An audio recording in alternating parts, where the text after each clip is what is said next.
কিভাবে চোখের হেফাজত করা যায়? চোখের হেফাজত করার একমাত্র উপায় হলো চোখকে অবনত করা, অর্থাৎ যেখানে চোখ ফেললে আমি গুনাহ থেকে বাঁচতে পারবো না সেখানে চোখ ফেলা যাবে না। ফেসবুকের যে পেজে, যে গ্রুপে, যে আইডিতে খারাপ জিনিস আসে, বেপরদা নারীর ছবি আসে, সেগুলো দিকে তাকা, সেগুলোকে আনফলো করতে হবে। এটা হলো নিজেকে নিয়ন্ত্রণ করা। আল্লাহ বলেছেন কুল্লিল মুমিনিনা ইয়াগুদ্দু মিন আবসারিহিম ওয়া ইয়াহফাযু ফুরুজাহুম। হে রাসূল, আপনি ঈমানদার পুরুষদেরকে বলে দিন তারা যেন তাদের চোখগুলোকে নিয়ন্ত্রণ করে, দৃষ্টিকে নিয়ন্ত্রণ করে, অবনত করে এবং তাদের ইজ্জতকে, সম্ভ্রমকে, লজ্জাস্থানকে হেফাজত করে। অতএব আপনি চোখের হেফাজতের জন্য চোখকে অবনত করতে হবে, চোখকে নিচের দিকে তাকিয়ে হাঁটতে শিখতে হবে, যেখানে সেখানে তাকানো যাবে না।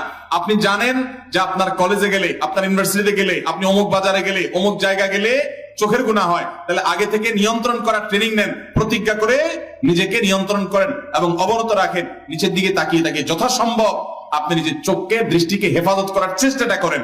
আল্লাহ বলেছেন ওয়াল্লাযীনা জাহাদু ফীনা লানাহদিয়ান্নাহুম সুবুলানা, যারা আমার পথে আসার চেষ্টা করে তাদেরকে আমি অবশ্যই অবশ্যই আমার দিকে আসার বহু রাস্তা দেখিয়ে দিব।